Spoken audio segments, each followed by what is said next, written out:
यहाँ पर डालेंगे हम गूगल पर PEB प्रोफेशनल एग्जामिनेशन बोर्ड।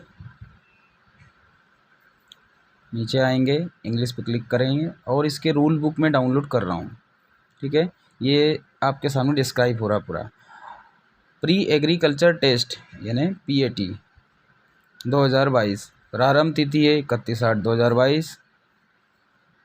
अंतिम तिथि है इसकी फॉर्म भरने की 14/9/2022।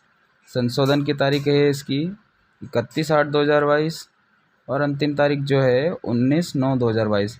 फॉर्म भरने की फ़ीस लगेगा जनरल वालों की 500 रुपये, ST SC OBC के लिए 250। ऑनलाइन चार्ज, पोर्टल चार्ज अलग रहेगा। इसमें आपकी 2 सत्र में आपकी एग्ज़ाम होएगी अलग अलग। एक सुबह का टाइम दिया है, दूसरी शिफ्ट है आपकी दोपहर की। वीडियो में आगे बढ़ते हैं।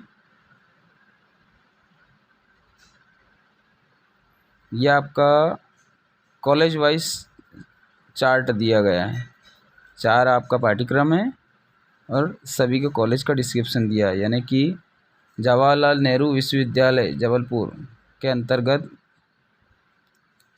BSc ऑनर्स कृषि, इसमें है जवाहरलाल नेहरू विश्वविद्यालय जबलपुर के अंतर्गत। ग्वालियर यूनिवर्सिटी है। माध्यमिक शिक्षा मंडल से 12वीं पास होना अनिवार्य है और समकक्ष परीक्षा में आपका जो है फिजिक्स, केमिस्ट्री, बायोलॉजी या फिर एग्रीकल्चर, इन दोनों में से एक होना। ऐसा ही इसमें BSc ऑनर्स उद्यानिकी है, ये भी जवाहरलाल नेहरू से ही है, छिंदवाड़ा। कृषि समूह होना जरूरी, कृषि के लिए उपयोगी विज्ञान एवं गणित।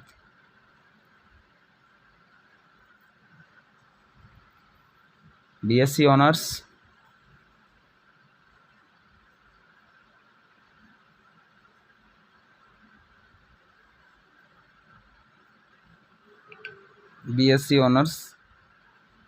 वानिकी जवाहरलाल नेहरू कृषि विश्वविद्यालय से, वही रहेगा आपका।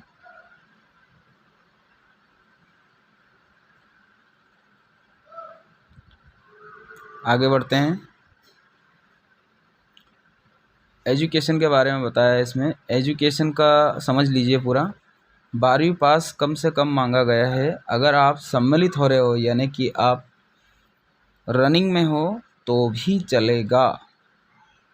ठीक है, 12वीं पास कंपलसरी है, रनिंग में भी चलेगा आपका अगर हो तो।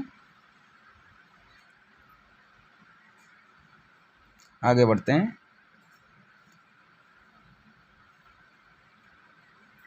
अगर आप पास हो गए हो यानी कि PAT के आपने एग्ज़ाम पास किए और 12वीं अगर आप उत्तीर्ण नहीं हो पाए हो तो प्राथमिकता आपको नहीं दी जाएगी।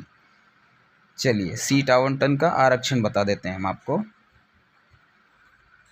चारों पाठ्यक्रम का सीट आवंटन का जो है आरक्षण आपको दिया जा रहा है इसमें। Madhya Pradesh ST SC OBC पिछड़ा वर्ग यानी कि इसमें आपको 27% का आरक्षित रखा गया है।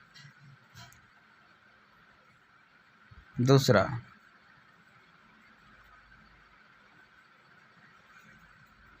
सभी प्रकार के आरक्षित वर्गों में मध्य प्रदेश के स्थायी कृषि में कार्यरत यानी कि जो ऐसे व्यक्ति जिनके पिताजी किसान हैं उन्हें 5% की हॉरिजॉन्टल आरक्षण प्रावधान रहेगा।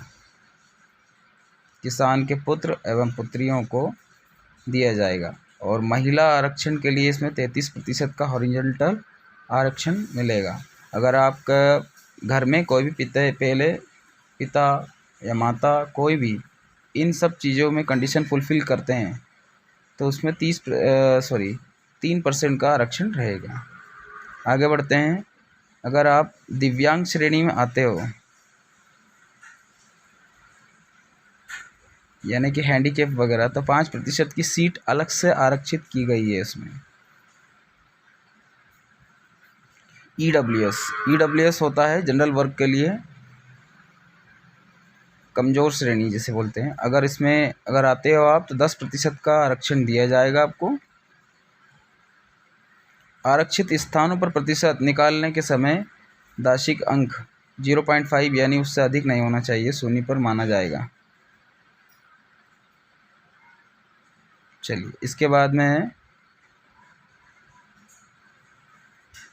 आरक्षित वर्ग श्रेणी में यदि आप पर्याप्त अभ्यर्थी नहीं हैं, ये आप बहुत अच्छा पॉइंट है, इसे समझ लीजिए। यानी कि एसटी एससी अगर इनमें 100 सीट अगर दी गई है और वो 100 सीट अगर नहीं भर पाए हैं तो जनरल वर्ग को, ओबीसी वर्ग को दिया जाएगा। अगर ओबीसी वालों को दिया है और फुलफिल नहीं है तो जनरल वर्ग को दिया जाएगा। किसी श्रेणी में प्रवेश आवेदन लिया जा रहा है, संबंधित वर्ग का प्रमाण पत्र नियम के अनुसार दिया जाना जरूरी है। ठीक है, आगे बढ़ते हैं।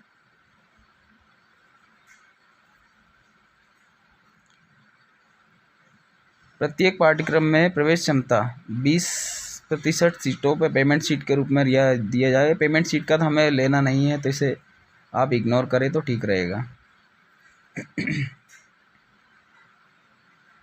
आगे बढ़ते हैं। पेमेंट सीट का वर्गीकरण सामने आया है। पेमेंट सीट हमें नहीं लेना है, इसे इग्नोर कर दीजिए।